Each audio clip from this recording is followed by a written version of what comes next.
तो दोस्तों, कैसे हो आप सभी लोग। Welcome to my channel. ये जो कहानी है बहुत ही अनोखी कहानी है। इस कहानी को सुनने के लिए आप सब बने रहिएगा और कहानी के अंत में आपको एक बहुत अच्छा ट्विस्ट मिलने वाला है, तो कहानी को पूरा सुनिएगा। नहीं सुनेंगे तो समझ में नहीं आएगी। चलते दोस्तों कहानी की तरफ। जब मरी हुई माँ जाती थी बच्चे के लिए दूध लेने दुकान पर, तो दोस्तों क्या होता है, आज कुछ ज़्यादा ही देर हो गई। वैसे तो वो महिला हर रोज 8:30 बजे तक आ जाती है। आज 9:30 बजने को आए, फिर भी नहीं आई।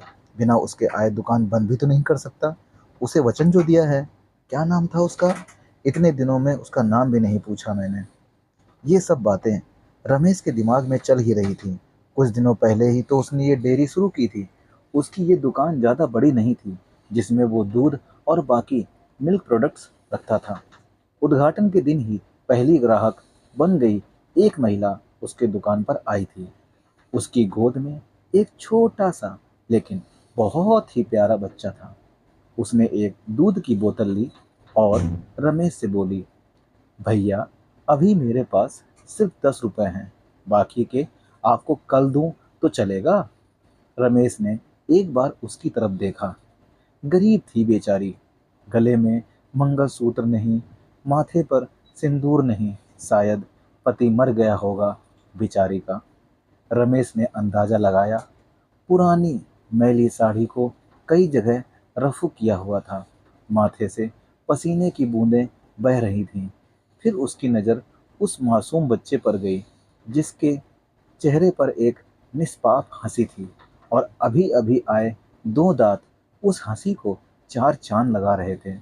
रमेश ने उस महिला की तरफ देखा और बोला, कोई बात नहीं बहन, आप मुझे बाद में पैसे दे देना। बड़े समाधान के साथ महिला ने रमेश की तरफ देखा और बोली, भैया, मैं जरूर आपको कल पैसे दे दूंगी।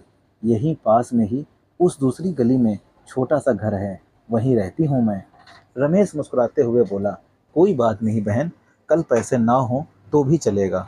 जब आपके पास पैसे होंगे तब दे देना। फिर वह महिला वहां से चली गई। अगले दिन वह महिला पैसे लेकर डेयरी पर आई और पैसे रमेश को देने लगी। रमेश ने पैसे लेने से मना कर दिया और बोला, नहीं बहन, मैं ये पैसे नहीं ले सकता, क्योंकि कल आपने मेरी बोहनी की थी और कल मुझे 2,000 रुपये का मुनाफा हुआ है। आप मेरे लिए बहुत लकी साबित हुई, इसलिए यह पैसे मैं आपसे नहीं ले सकता। रमेश की कहीं इस बात से उस महिला को बहुत ज़्यादा खुशी हुई, क्योंकि इतने सालों बाद किसी ने पहली बार उसको लकी कहा था। वरना पति के मौत के बाद तो उसके ससुराल वालों ने उसे पनौती कहकर घर से ही निकाल दिया था। भैया, रात को कितने बजे तक आपकी ये दुकान खुली रहती है?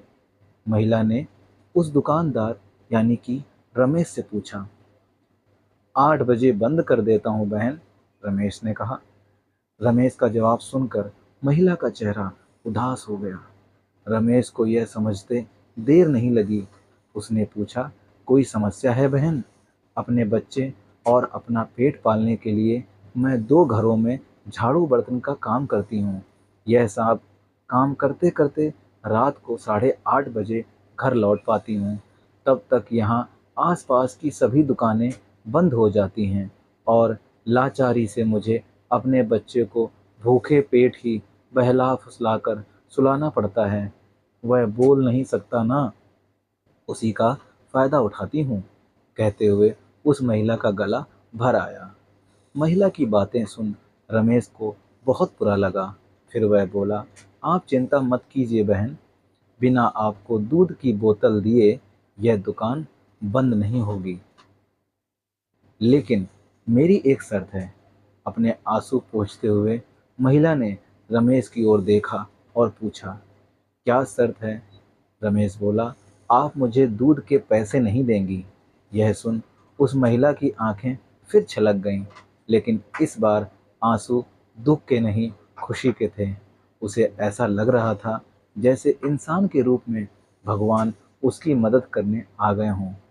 उस दिन से हर दिन 8:30 बजे वो डेयरी पर आकर दूध की बोतल लेकर जाती।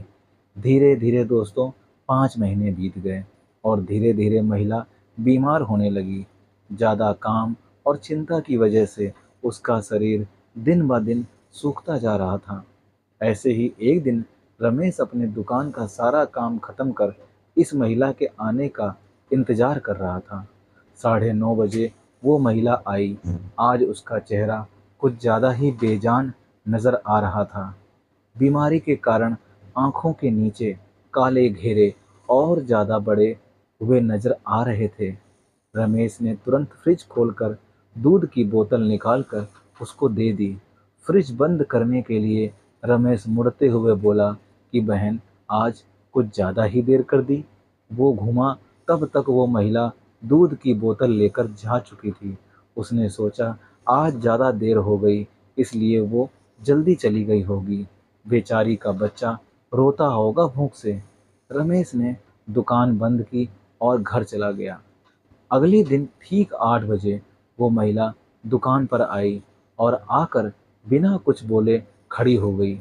हमेशा की तरह रमेश ने उसे दूध की बोतल दी। कोई चीज़ नीचे गिरी तो उसे उठाने के लिए रमेश नीचे झुका। वो चीज़ उठाई और सामने देखा तो वो महिला वहाँ पर नहीं थी। रमेश को आज पता नहीं क्यों उस महिला में काफ़ी बदलाव नज़र आया था। उसे वो बड़ी कमज़ोर सी नज़र आई। अगले दिन फिर 8 बजे वो महिला उसकी दुकान पर आई। आज रमेश ने उसका चेहरा बड़े गौर से देखा। उसका चेहरा सफ़ेद पड़ चुका था, मानो उसके चेहरे का तेज कब का जा चुका हो। उसने सोचा, बेचारी गरीब महिला करे भी तो क्या, ना किसी का सहारा, ना अच्छी आमदनी।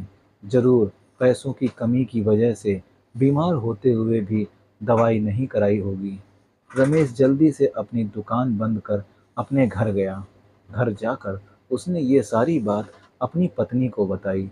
उसकी पत्नी भी उसकी ही तरह भले स्वभाव की थी। उसे भी उस महिला की परिस्थिति पर दुख हुआ। वो रमेश से बोली, ऐसा करते हैं, कल उस महिला के घर चलते हैं और उसे किसी अच्छे डॉक्टर को दिखा आते हैं।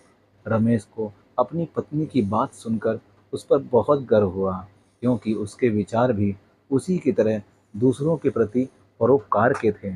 अगले दिन सुबह दोनों उस महिला के घर जाने को रवाना हुए। रमेश को उसका पता ठीक से याद था। जब वे उस छोटी सी गली में पहुंचे, तब वहां एक छोटा सा मकान था, जिसके आसपास दूर दूर तक और किसी का मकान नहीं था। जैसे जैसे वो उस मकान की तरफ बढ़ते जा रहे थे, वहां एक बदबू तेज होती जा रही थी।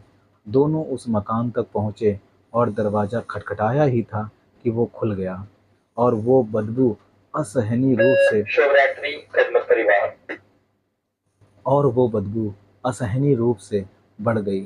फिर भी दोनों अपने नाक पर कपड़ा रखकर उस अंधेरे मकान में घुसे, जहां बच्चे के खेलने की आवाज़ आ रही थी। रमेश ने किसी तरह स्विच ढूंढकर मकान की लाइट जलाई और सामने जो दृश्य दोनों ने देखा, वह देखकर दोनों की आंखें फटी की फटी रह गईं। उस कमरे में उस मासूम बच्चे की माँ मरी हुई पड़ी थी।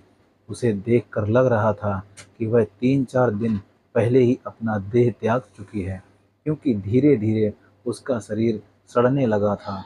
निर्जीव पड़े उस शरीर की आंखें देखकर लग रहा था जैसे रो रो कर सूख चुकी हो। निर्जीव होते हुए भी उस महिला की दोनों आंखें अपने बेटे को ही देख रही थीं।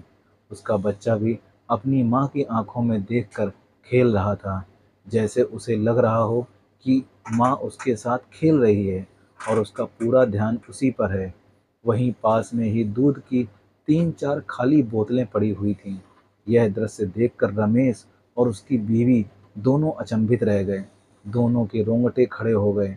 रमेश को अभी भी विश्वास नहीं हो रहा था कि एक मरी हुई माँ अपने बच्चे के लिए उसके पास से दूध लेकर जाती थी। रमेश ने और उसकी बीवी ने उस महिला का विधिवत अंतिम संस्कार किया और उस बच्चे को रमेश ने अपनी बीवी के हाथों में रखा। उसने भी उस बच्चे को बड़े प्यार से लिया और दोनों ने उस बच्चे को गोद ले लिया। दोस्तों, रमेश को अपनी पूरी ज़िंदगी यह ध्यान रहा कि उस बच्चे की माँ अभी भी उसके साथ है और उस पर नज़र रखे हुए हैं। दोस्तों, ये कहानी कैसी लगी? माँ के प्यार की कहानी, माँ का प्यार का कोई मोल नहीं है। दोस्तों, कहानी कैसी लगी कमेंट करके ज़रूर बताइएगा, और चैनल पर नए हो तो चैनल को लाइक, सब्सक्राइब और शेयर करना बिल्कुल मत भूलिएगा दोस्तों। मिलते हैं इसी तरह की अच्छी और सच्ची कहानी के साथ। तब तक के लिए दोस्तों, जय हिंद, जय भारत। अगर अभी तक आपने बेल आइकन को प्रेस नहीं किया है तो कर लीजिए, ताकि आपको मेरी सारी स्टोरी सबसे पहले आपके चैनल पर दिखाई दें। दोस्तों, मिलते हैं अगली इसी तरह की सच्ची अच्छी कहानी में। तब तक जय हिंद, जय भारत।